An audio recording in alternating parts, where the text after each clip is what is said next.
자, 취재기자 연결해 봤습니다. 맹수영 칼럼니스트, 지금 비가 상당히 많이 온 거예요? 지역에 따라서는 200mm가 온 곳도 있다면서요? 맞습니다. 중부지방과 충청 지역에 좁게 강하게 발달한 집중호우대 구름들이 이제 있으면서 이들 지역을 중심으로는 어제부터 오늘까지 이틀도 안 되는 시간 동안 200mm가 넘는 비가 내린 곳도 있는데요. 짧은 시간에 많은 양의 비가 내린 건데 통상 200mm의 누적 강수량이면 어느 정도인 겁니까? 이게 많다는 건 알겠는데 어느 정도로 많은 양의 비인 겁니까? 보통은 우리가 이제 장마가 시작이 됐을 때부터 이제 끝날 때까지 한 32일 정도가 장마 기간입니다. 예. 일반적인 30년 평균치 값인데요. 이 기간 동안에 계속 비가 오는 것은 아니고 17일 정도 비가 오는데 이때 전국 강수량 평균이 400mm가 채 되지 않습니다. 지금 비단 어제부터 오늘까지 200mm가 넘는 지역이 있지만 사실 6월 25일 전국 동시다발적으로 시작해서 지금까지 누적 강수량 호남 지역, 경북 지역 같은 경우에는 600mm가 넘는 곳이 있는데 이들 지역은 이번에 비가 추가로 내렸기 때문에 거의 평년 한 달치의 장마철에 내려야 될 비의 2배가 훌쩍 넘는 수치에 굉장히 많은 양의 비가 내린 상태입니다. 자, 뭐 진짜 장마다 이런 얘기도 있는데 뭐 게릴라성 호우 얘기도 나오고 극한 호우 발령도 있고 방금 말씀하신 것처럼 1시간에 50mm 이상의 집중적인 비가 내리기도 했고 누적 강수량도 많고 진짜 장마다. 이거 뭐 어떤 뜻입니까?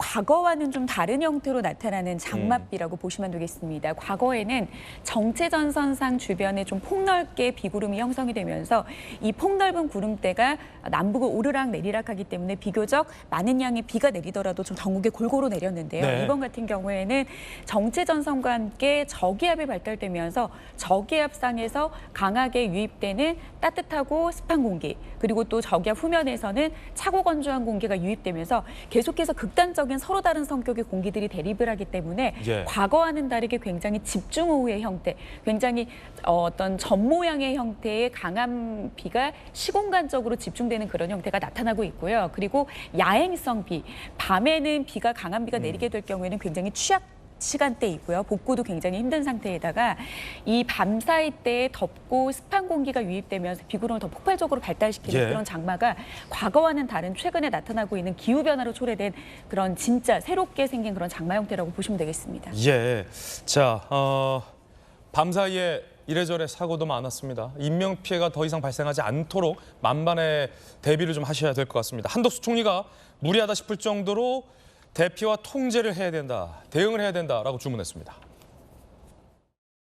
무리하다 싶을 정도로 사전 대피와 통제를 확실하게 실시해야 합니다. 특히 반지하주택 및 아파트 지하주차장 침수, 하천변 급류, 휩쓸림 등으로 인한 인명피해가 발생하지 않도록 철저히 대비해 주시기 바랍니다. 과거 수준의 대응으로는 더 이상 피해를 막을 수 없습니다. 기후변화 시대에 맞는 위험 예측과 대응 체계가 필요합니다. 자, 중대본에서는 위기 경보를 격상시켰습니다.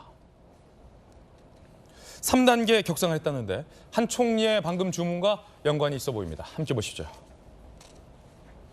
수도권 등 중부지방 중심 호우특보가 확대됐고 위기경보 4단계 관심주의 경계 심각 위기경보를 격상시켰어요. 거기에 산사태 위기경보까지 심각한 상황이라고 합니다. 서울, 인천, 경기, 세종, 강원, 충북, 충남, 전북, 경북 등 9개 지역 산사태 위기경보 4단계 심각 상황으로 상향했다는 조치도 보도해드립니다. 맹수영 칼럼니스트, 지금 영상에서 보시면 이게 비가 많이 오면 사실은 걱정되는 것 중에 하나가 이 산에 있는 산악 지형이나 흙이 물을 머금게 되면서 무너져 내리는 이른바 이제 뭐 산사태, 사고 이런 게 지금 위험성이 굉장히 높아지고 있는 상황 같아요. 그렇죠. 지금 너무나도 많은 양의 비가 내렸기 때문에 산의 토양이 감당하기 힘들 정도의 지금 수분이 머금어져 있기 때문에 여기에 조금만의 비가 내리더라도 지금 쓸어내릴 수 있는 그런 조건인데 특히 올해 같은 경우에는 지금 비가 너무 많이 와서 좀 잊어버리긴 했지만 올해 봄 같은 경우에는 산불이 굉장히 많이 났거든요. 예. 이 산불이 많이 나서 나무들이 타버렸기 때문에 이 나무가 없이 흙만 남겨져 있는 이런 산비탈은 굉장히 산사태에 취약한 지금 상황입니다. 그렇기 때문에 지금 다음 주까지도 계속해서 많은 양의 비 예보가 있기 때문에 이 주변 지역에는 절대 접근을 하시면 안 되겠습니다. 연희동에서 이 제방이 무너지는 사고 때문에 인근 주민들이 홍제동 인근 대피하는 일도 있었는데 그것도 이 집안이 집안이 이제 물을 머금었기 때문에 도로의 축대가 무너지는 겁니까, 그러면? 그렇죠. 집안도 약해지기 때문에 꺼질 수도 있고요. 그리고 비탈면에 위치한 그런 흙들 같은 경우에는 수분을 많이 머금게 되면 당연히 그 무게로 쓸어내릴 수 있는 거고요. 그렇기 때문에 다음 주까지도 계속해서 추가적으로 비 예보가 계속 있는 상황이기 때문에 계속해서 좀 주의를 하셔야 될 것 같습니다. 내일까지도 많은 양의 비가 내릴 것으로 우려되는데 최대 300mm 물폭탄이 내릴 수 있다 이런 예보도 나오는데요. 맞습니다. 지금 충청 지역의 강한 비구름대는 지금 호남 지역으로 좀 물러나가는 상태입니다. 그래서 지금은 호남 지역을 중심으로 시간당 30에서 많은 곳은 80mm의 비가 내리고 있는데 다시 정체 전선이 이제 동서로 길게 다시 형성이 되면서 동서 지역으로 좁은 띠 형태의 이런 정체 전선이 남북으로 오르내리게 되면 모레까지는 다시 이 정체 전선에서 발달한 강한 비구름대가 경기 남부 지역까지 확대가 되겠고요. 이 충청 지역을 경계로 남북을 오르내리면서 이들 지역으로 중심으로 많게는 300mm 이상의 집중호우가 추가적으로 더 내릴 가능성이 높기 때문에 이들 지역에 계신 분들은 계속해서 만전에 대비를 하셔야 됩니다. 비가 많이 내릴 때 머릿속으로는 야 어떻게 해야지, 어떻게 대피해야지 알겠는데 막상 이 집중 폭우 단기간에 많은 양의 비가 집중적으로 내리는 비를 맞닥뜨리면은 야, 이거 어떻게 해야 되지 싶거든요. 이럴 때 어떻게 해야 됩니까? 일단은 좀 이렇게 취약 지역들, 상습 침수 구역에 있는 사람들은 평상시에 좀 안전한 곳으로 이동할 것을 미리미리 좀 파악을 하시는 게 굉장히 좋겠는데요.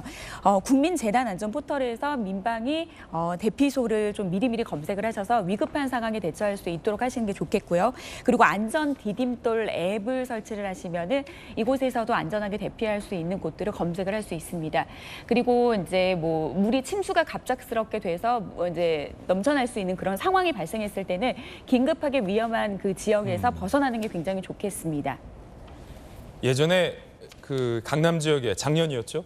비가 많이 와서 침수가 됐을 때 굉장히 고가차를 포기하고 목숨을 선택한 분이 화제였잖아요. 차 위에 올라가서 핸드폰으로 이제 구조 신호를 기다리던 그게 굉장히 현명한 조치라는 말씀이시군요. 이번에도 좀 많이 참고하셔야겠습니다. 비 피해 없도록 만반에 대비하시기 바라겠습니다. 맹수영 기상 칼럼니스트와 함께 이야기 나눠봤습니다.